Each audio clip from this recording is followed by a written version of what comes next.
it goes. Everybody knows. And welcome to the Grassroots Connection. Sorry, I have somebody calling in. We have a guest scheduled, and actually, I'm going to go ahead and try to get him on here. So hold on for me 1 second.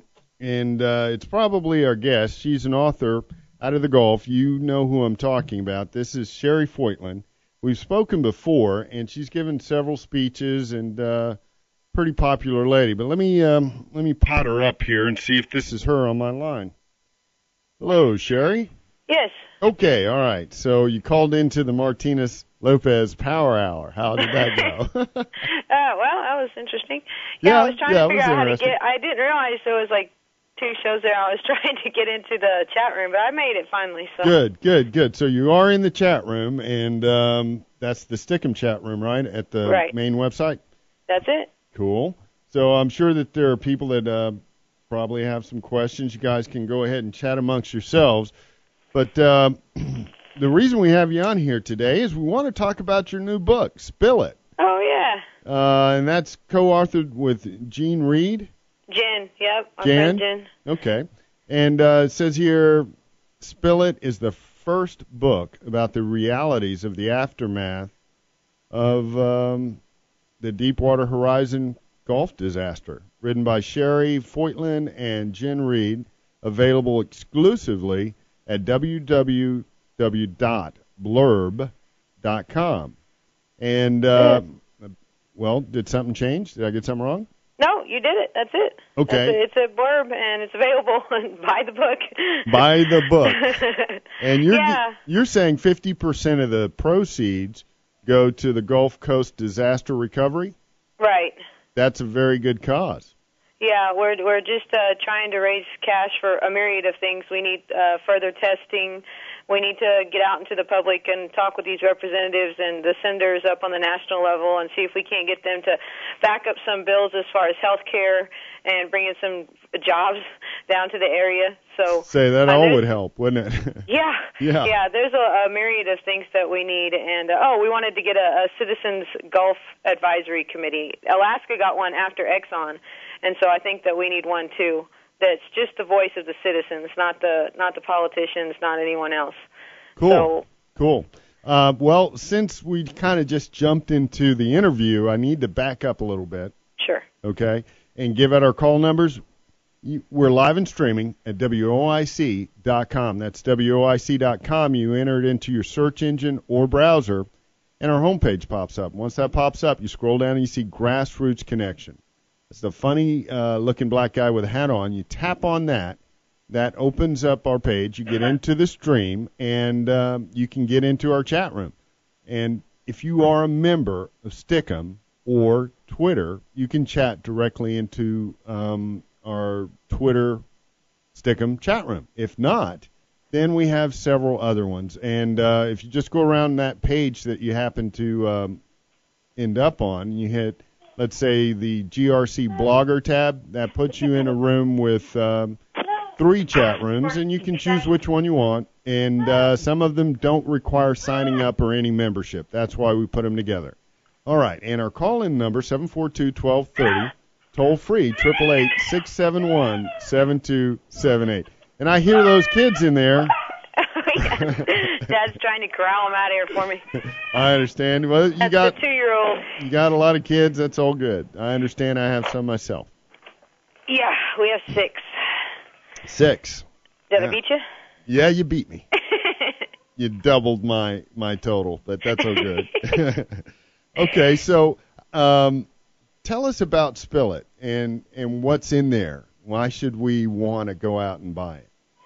Well, I mean, it is history, after all, and it's, very recent history, but it will be. But it's kind of I had thought of this a while back ago. Do you remember when John Kerry was doing his to get elected, and a group of people that he had been in the war with actually put out a book. Right. And in the book, it had listed what he had said, and then underneath it, they put like the truth of what they knew, Yeah. And it was very effective because that was kind of the turning point in his whole thing there, campaign. And so I thought, man, we need something like that for the oil spill, because there's such a large chasm between the truth and what people are seeing or hearing. And so we decided, me and Jen, we worked on it nonstop for 3 weeks, and we got it out there. Jen Reed, by the way, is the wife of Mitch Reed, and Mitch Reed is the Grammy winner with Beau Soleil. Oh, cool. So, yeah, and she's just a credible photographer in person. But we didn't use any of her photographs because she didn't, she health issues. She couldn't go down to the spill. So we used Holt Webb's photographs of from Vanishing America, and basically he's just been traveling the country taking pictures of things that we're losing in America. So he has a lot to take pictures of course. But when we went to the Gulf down here, he stayed down here for 3 months, and we got to become friends. And it's just something he took on as a personal issue. So he was more than happy. He donated all those pictures. So if you can, support Vanishing America. They're online. He's got People of the Oil Spill, his own book, and I support him 100%. He's a great guy. But, yeah, we decided to give 50% to reconstruction efforts down here. We have a lot of humanitarian need and economic need. So wherever we can fit that in and get that information out, we are just glad to do that. Now, it's on Blurb right now, but we're going to be getting the ISBN number, and that takes a few bucks, which we didn't have yet, so we have to sell some before we can get it.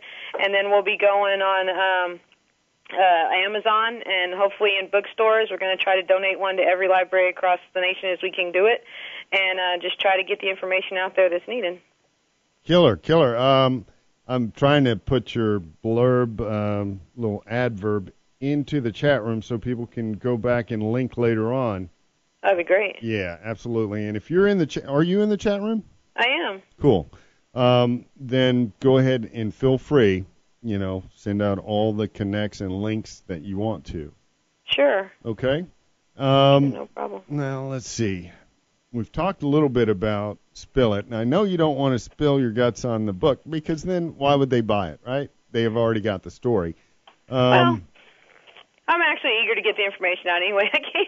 I understand. But there's so much in the book. So if people buy the book, like, it's got everything from the seafood, the truth about the seafood, the truth about the environment, the truth about the oil workers, the truth about the fact that people weren't allowed to wear respirators, that were cleaning up the oil, and it's just a big old packet of 36 pages of just plain truth. So, yeah, buy the book and you'll get a lot of information, and it's great pictures. I can't say enough about the pictures. So, well, what's been going on in the Gulf lately? I've heard several reports. One from Lori, that they were still spraying Corexit. As a matter of fact, she posted a video.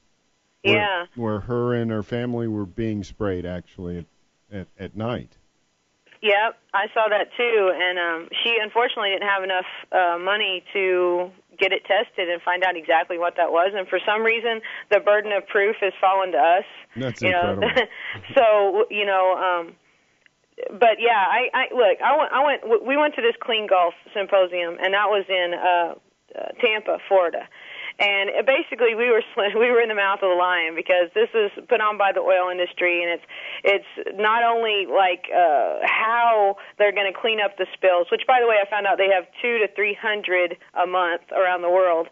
So that's an industry in itself. But Cherri, I thought they already cleaned up the spill. Didn't you get the memo? That's my point. Yeah, exactly. So they said, well, the thing is, they said, we haven't sprayed any dispersants since July.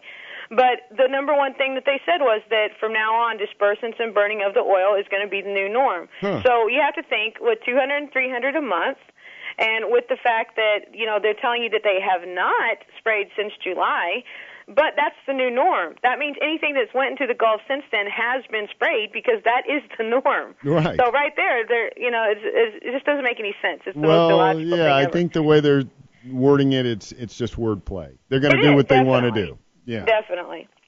So that was a major, it was really hard on us, the people that were there, because just to see how much money they have, how much power they have, it made you feel really small and insignificant to the fact that you could actually fight this, I still don't know how it would be even possible for us to fight this on their level. It's just not going to happen.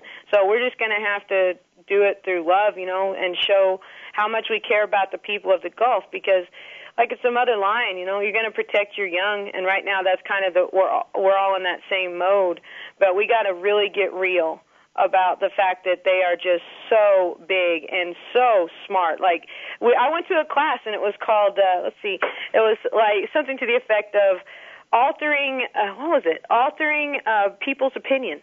That was the class. They have a class on it. PsyOps. That's pretty cool. I need to take that one. Exactly. They go, this thing happens at least once a year in this area. It goes all around. They have one in Alaska. They have one on the East Coast. And just to think the fact that people go in and they sit down and they listen on how to alter people's opinions.